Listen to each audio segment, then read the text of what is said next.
പ്രമാദമായ പെരിയ ഇരട്ടക്കൊല കേസിന്റെ വിധി വന്നിരിക്കുകയാണ്. CBIക്ക് വിട്ട വിധിക്കെതിരെ നിയമപോരാട്ടം നടത്താൻ വേണ്ടി മാത്രം സംസ്ഥാന സർക്കാർ 1 കോടിയിലധികം രൂപ ചെലവിട്ട് പ്രതിരോധം തീർത്തപ്പോഴും തളരാതെ പിടിച്ചുനിന്ന് ഇതിനെ വിജയത്തിലേക്ക് നയിച്ച ഒരുപാട് പേരുണ്ട്.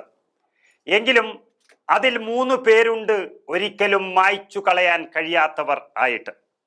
ഒന്ന് അഡ്വക്കേറ്റ് ആസഫ് അലി, മറ്റൊന്ന് മുൻ KPCC അധ്യക്ഷൻ മുല്ലപ്പള്ളി രാമചന്ദ്രൻ, മൂന്നാമതൊരാൾ അധികം ആരുമറിയാത്ത കാഞ്ഞങ്ങാട്ട് അഭിഭാഷകൻ അഡ്വക്കേറ്റ് പത്മനാഭൻ. അതിൽ അഡ്വക്കേറ്റ് ആസഫ് അലിയുടെ സാന്നിധ്യം ഒരിക്കലും മറക്കാൻ കഴിയാത്തതാണ്.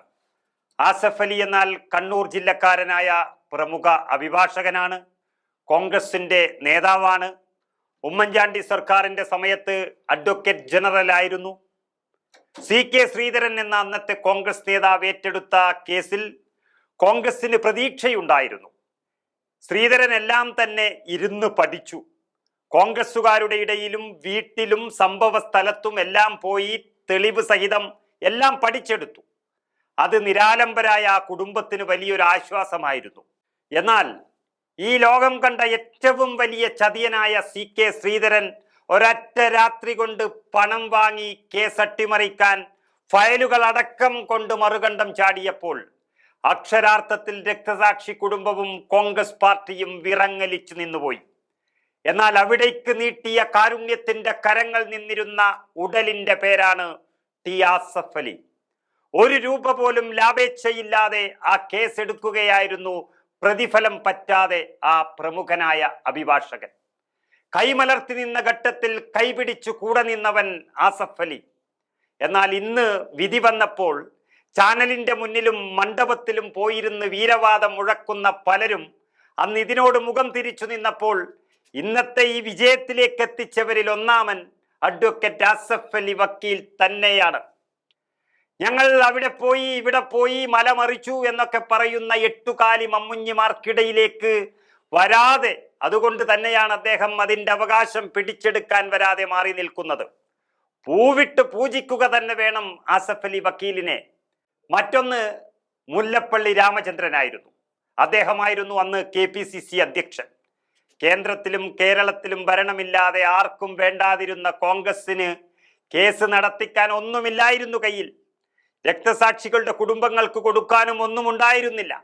എന്നാൽ 1 രൂപ പോലും വിഷമമില്ലാത്ത രീതിയിലാക്കാൻ പാർട്ടി കുടുംബങ്ങളെയും കേസിനെയും നന്നായി മുന്നോട്ട് കൊണ്ടുപോകാനുള്ള കോടിക്കണക്കിന് രൂപ ഉണ്ടാക്കിയത് മുല്ലപ്പള്ളി രാമചന്ദ്രന്റെ നേതൃത്വത്തിൽ തന്നെയായിരുന്നു. ഒരു പിതാവിന്റെ അല്ലെങ്കിൽ ഒരു രക്ഷകർത്താവിന്റെ സ്ഥാനത്ത് നിന്നുകൊണ്ട് എല്ലാം നോക്കി നടത്തിയതും മുല്ലപ്പള്ളി രാമചന്ദ്രൻ തന്നെയായിരുന്നു. അതാണ് കേസ് പ്രാരബ്ധങ്ങളില്ലാതെ നടത്താൻ സഹായിച്ചത്. മറ്റൊരാൾ കാഞ്ഞങ്ങാട് ബാറിലെ അങ്ങനെ ആർക്കും അറിയപ്പെടാത്ത അഭിഭാഷകൻ പത്മനാഭൻ. അദ്ദേഹം പഴയ യൂത്ത് കോൺഗ്രസ് നേതാവ് എന്നതിനപ്പുറം CK ശ്രീധരന്റെ ജൂനിയർ കൂടിയായിരുന്നു.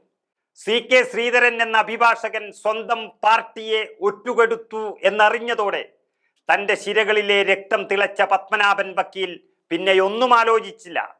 ഈ ഇരട്ടക്കൊലപാതക കേസ് അടിതൊട്ട് മുടിവരെ പഠിച്ചു. 300-നടുത്ത് വരുന്ന സാക്ഷികളെയെല്ലാം കാര്യങ്ങൾ പറഞ്ഞു പഠിപ്പിച്ചു. അതിന് അദ്ദേഹം തൻ്റെ ഓഫീസ് മുറികളെ മാത്രമല്ല ട്രെയിൻ യാത്രകളെ പോലും ഉപയോഗിച്ചു. ഓരോ കാര്യങ്ങളും അദ്ദേഹം പഠിപ്പിച്ചത് ട്രെയിൻ യാത്രകളിലെ അർദ്ധരാത്രികളിലായിരുന്നു. ഉറക്കമില്ലാത്ത രാത്രികളിലായിരുന്നു പത്മനാഭൻ വക്കീൽ. ഇന്നിപ്പോൾ ചാനലിൽ വീരവാദം മുഴക്കുന്നവർ എല്ലാം അന്ന് കിടന്നുറങ്ങുന്നുണ്ടായിരുന്നു. അവർക്കൊക്കെ കല്യാണത്തിന് വന്നു പോകുന്നതും അത് റീൽസാക്കി പ്രചരിപ്പിക്കുന്നതിലും ഒക്കെയായിരുന്നു വലിയ താല്പര്യം. എന്നാൽ ഈ പത്മനാഭൻ വക്കീൽ ഒരു ക്യാമറയ്ക്ക് മുന്നിൽ വരെ വന്നിട്ടില്ല ഇതുവരെ. വർഷത്തിലധികമായി എല്ലാ ദിവസവും കേസ് വിസ്താരമുള്ള ദിവസങ്ങളായിരുന്നു. അതുകൊണ്ട് തന്നെ എല്ലാ രാത്രികളും പപ്പൻ വക്കീലിന് ഉറക്കമില്ലാത്ത രാത്രികളായിരുന്നു. ഇവരുടെ നിശ്ചയദാർഢ്യമാണ് ഇന്നത്തെ വിധിയും അതിലെ വിജയവും.